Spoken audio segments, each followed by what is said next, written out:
Guys, welcome back to AppIQ, and in today's video I'm going to show you how to turn on Eye Comfort Shield on your Android or Samsung Galaxy phone. So do swipe up and tap on settings here, then click on display. From here, scroll down a bit to where you have Eye Comfort Shield. Simple toggle it on and you will have it on. Now if you tap on it again, you will have more options here and you can easily go ahead and switch between adaptive or custom. You can also go ahead and you can set schedule for always on, sunset to sunrise, or even custom by setting your own time. Right, you can also go ahead and you can play around with the color temperature. It's also up to you to find something that you find very useful. This is very useful, guys, because it keeps your eyes comfortable by limiting the blue light and also using warmer colors. And what's even more useful is that when you use this at night, it makes it very easy for you to fall asleep.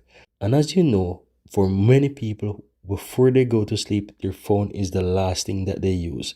So using this at night can make it easy for you to fall asleep. How amazing is that? If you find value here, give this video a like, let me know in the comments below, and also don't forget to hit that subscribe button. Thank you very much and see you next time.